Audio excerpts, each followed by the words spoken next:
Once upon a time, South America lived harmoniously alongside Africa, until a crack in the earth drove the two continents apart.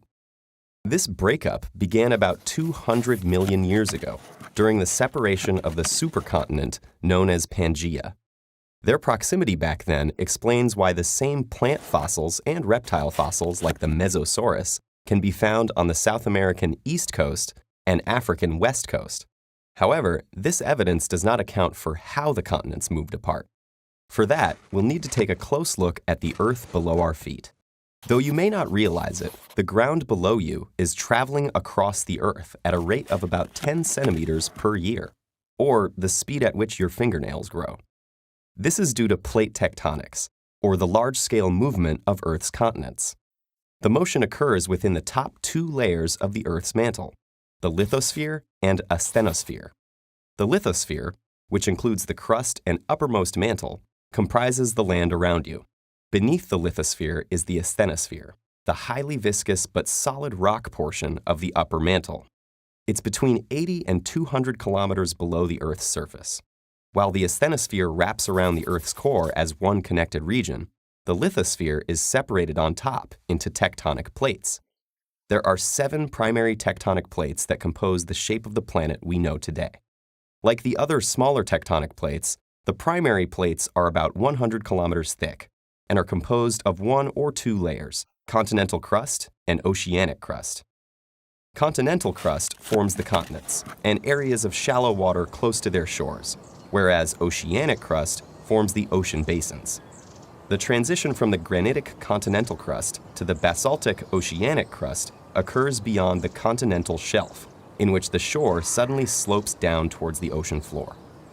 The South American plate is an example of a tectonic plate made of 2 crusts, the continent we know from today's map, and a large region of the Atlantic Ocean around it. Collectively comprising the lithosphere, these plates are brittler and stiffer than the heated, malleable layer of the asthenosphere below. Because of this, the tectonic plates float on top of this layer, independently of one another. The speed and direction in which these tectonic plates move depends on the temperature and pressure of the asthenosphere below. Scientists are still trying to nail down the driving forces behind this movement, with some theories pointing towards mantle convection, while others are examining the influence of the Earth's rotation and gravitational pull. Though the mechanics have not been sorted out, the scientific community agrees that our tectonic plates are moving, and have been for billions of years. Because these plates move independently, a fair amount of pushing and pulling between the plates occurs. The first type of interaction is a divergent boundary, in which 2 plates move away from one another. We see this in the Mid-Atlantic Ridge between South America and Africa. The next interaction is when 2 plates collide, known as a convergent boundary.